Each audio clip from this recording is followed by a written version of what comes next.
Coming up on Patriot News, the campaign trail is heating up and the Gem State is seeing stars and stripes. And we'll be live from Taco Bell Arena, where Senator Bernie Sanders will be supporting his presidential campaign.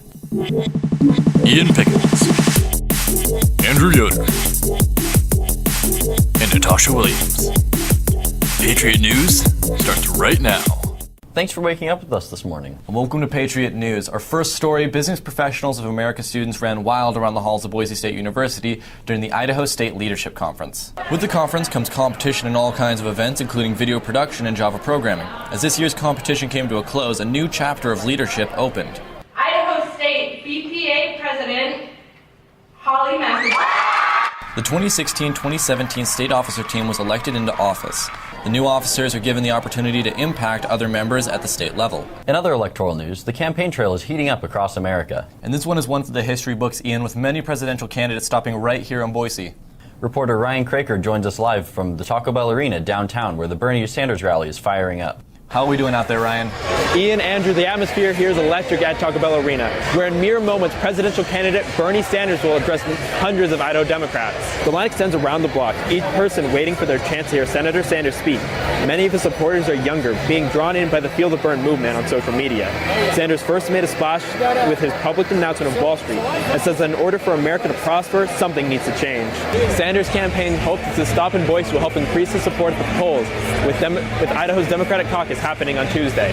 Live in Boise, Ryan Craker, Patriot News. Thanks, Ryan. Staying on the campaign trail, Florida Senator Marco Rubio has officially announced that he will be suspending his campaign as President of the United States.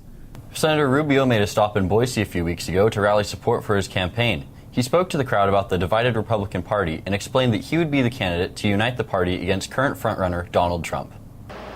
It is okay to be angry. It is okay to be frustrated with the direction of our country. You should allow that to motivate you to take action. Because you are frustrated, you should vote. Because you are frustrated, you should care about the people running for office. Rubio has announced via Twitter that he will not endorse Donald Trump, writing, quote, "It pains me to say this, but being pro-choice, pro-gay marriage, and pro-Obamacare is not as bad as unbridled hate and violence toward people who are different than us," unquote. Coming up after the break, we'll take a look inside at what city officials are doing to aid Boise's homeless population in the wake of Cooper Court. We have storm clouds brewing on the horizon, but warm temperatures headed your way. I'll have that straight ahead in my Patriot forecast.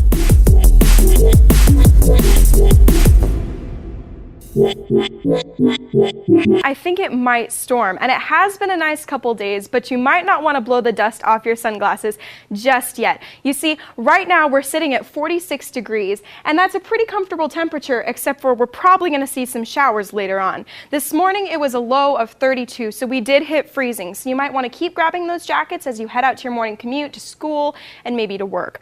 We're expecting a high today of 57, so it's going to be nice and warm, and hopefully those showers are going to pass as the afternoon progresses. Let's take a look at my 7-day forecast. You can see that Monday and Tuesday, it's going to stay warm in those mid-50s with those chances of showers, but it's going to cool down into the weekend as we go along. Thanks, Natasha. If you've been to downtown Boise recently, you may have noticed the emerging tent city located at Cooper Court, just outside of the Interfaith Sanctuary. And although many of the residents of Cooper Court have been removed, Boise City Hall says the homeless population is growing and is in greater need of help than ever. I hit the streets of downtown Boise to get the latest. The streets of downtown Boise, known to most people as a popular tourist destination, but for Boise's homeless. The noisy streets are the only place they can call home. What is now a deserted alleyway by Interfaith Sanctuary was once full of tents, making a tent city full of the homeless. They were told to leave after the city of Boise deemed the area hazardous for health. There were dozens of people. We were in a situation where we were literally waiting for a phone call talking about a tragedy. This led to much discussion in the city council chambers to find a solution as to where those homeless would go. The city of Boise put together a community center type thing where we offered people an opportunity to come in out of the cold.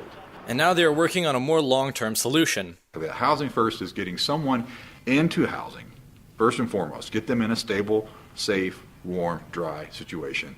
And then providing wraparound services so that they can try to address the root causes of their homelessness. So I was wondering, how does Boise compare to other parts of the nation in terms of homelessness? Well, that's a great question, Ian. What Mike said was that Boise ranks quite modestly when compared to other lower density cities as far as homeless population goes. That's great information. Thanks, Yoder.